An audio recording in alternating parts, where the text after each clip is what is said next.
سيرة من نور.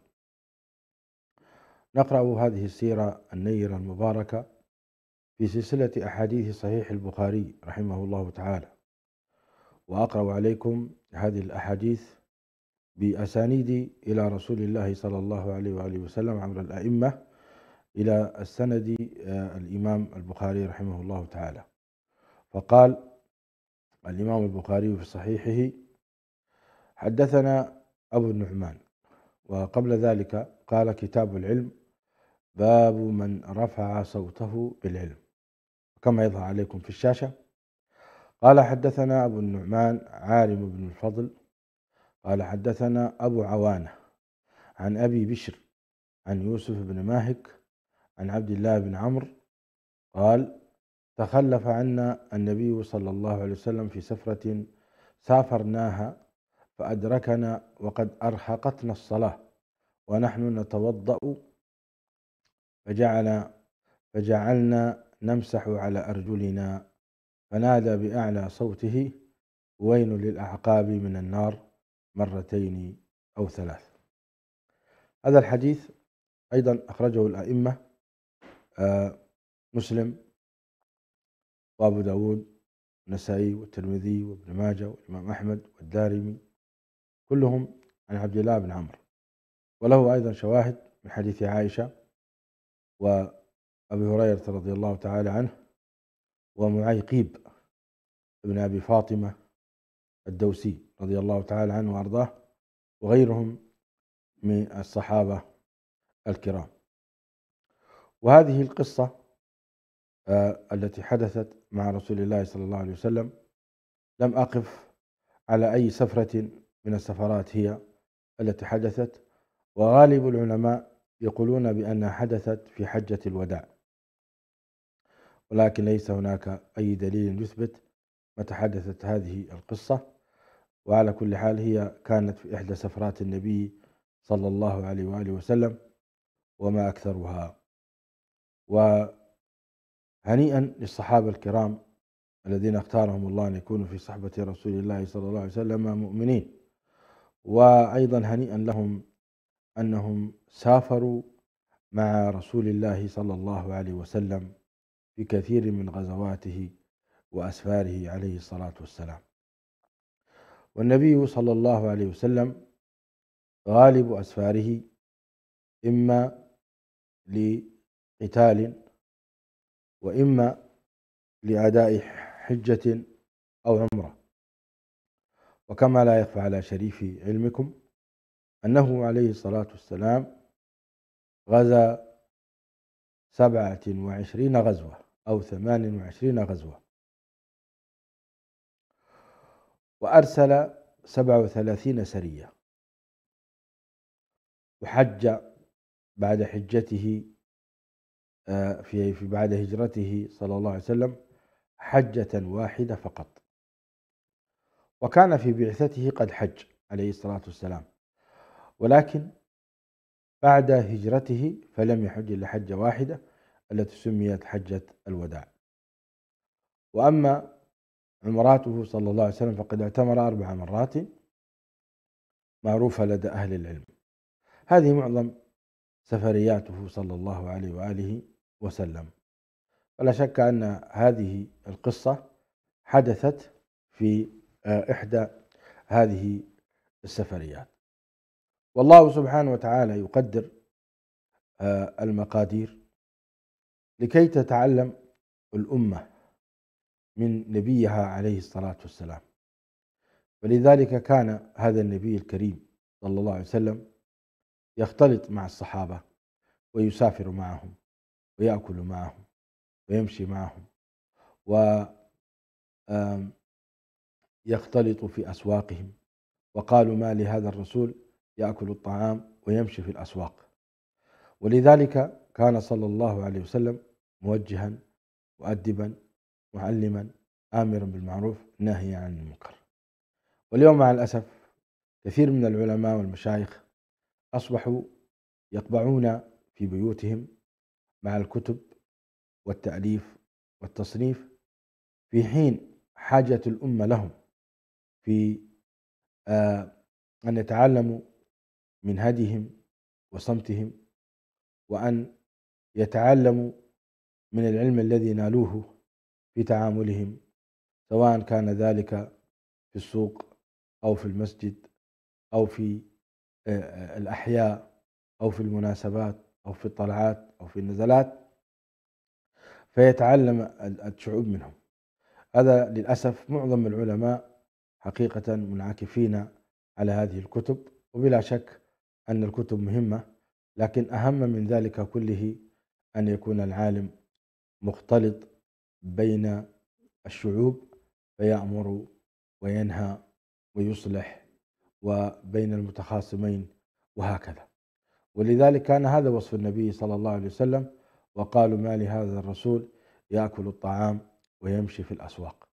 وأبرز أنواع الاختلاط أن يمشي الرجل في السوق، والسوق هو مكان الفتن ومكان الدنيا ومكان الغش ومكان التلاعب ومكان الصدق ومكان الأمانة وهكذا. فإذا كان، وهذه إشارة أيضا أن النبي صلى الله عليه وسلم كان تاجرا، فيتاجر ويبيع و و ويشتري عليه الصلاة والسلام، فيتعلم الناس منه كيف يشتري، كيف يبيع، صدقه، أمانته، طيبته، ابتسامته، صلى الله عليه وآله وسلم. هذا أمر مهم جدا، يجب على العلماء أن يعيدوا النظر في هذه القضية. ولذلك كنا نعاني حقيقة أيام كنا طلاب في الجامعة الإسلامية حفظها الله وحفظ المملكة العربية السعودية من كل سوء. كنا حقيقة نجد صعوبة في الجلوس مع العلماء،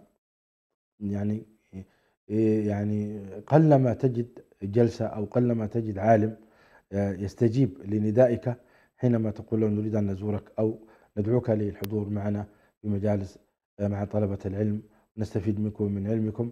فغالبا كانوا يعتذرون، حقيقة كانوا يعتذرون مع الأسف الشديد، ولا شك أن أوقاتهم كانت مليئة بالعلم ومليئة بالاهتمام. على كل حال، رحم الله شيخنا الشيخ محمد مطر الزهراني، هذا العالم الرباني الذي حقيقة لم تنتشر علمه، لم تنتشر سيرته كما ينبغي. وأسأل الله تعالى أن يقيض من أهل العلم وطلبة العلم أن يخرج كنوز هذا العالم الكبير المربي الفاضل الذي تخرج على يديه. هو كان جامعة أخرى غير الجامعة الإسلامية التي قرأنا فيها، كان هذا الرجل جامعة أخرى يحمل علما وفقها وتربية وتوجيها، ألا رحمة الله على تلك العظام. فتخرج من بين يديه أئمة عظماء اليوم نفع الله بهم في العالم الإسلامي.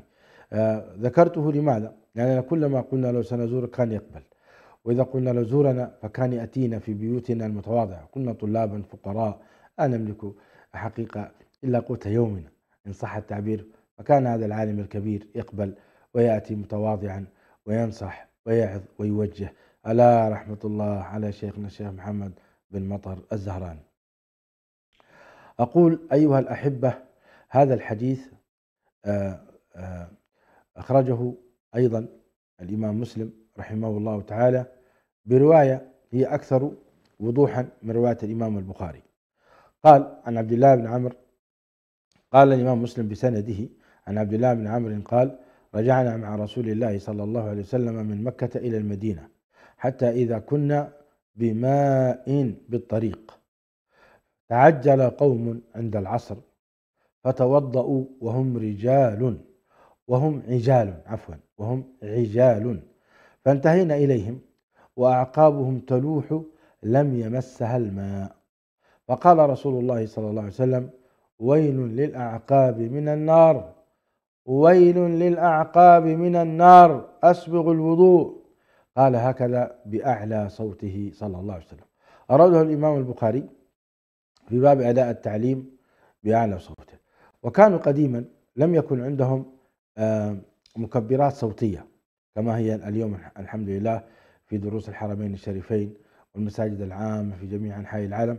رزقنا الله عز وجل المكبرات الصوتية لكن قديما كان لا يستخدمون.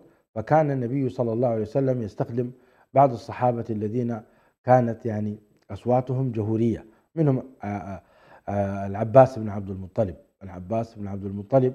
كان يأمره النبي صلى الله عليه وسلم أن ينادي بأعلى صوته: يا أصحاب سورة البقرة، يا للمهاجرين والأنصار، إلي إلي أو إلى ها هنا رسول الله صلى الله عليه وسلم. كان ذلك في بعض الغزوات كغزوة غزوة الطائف.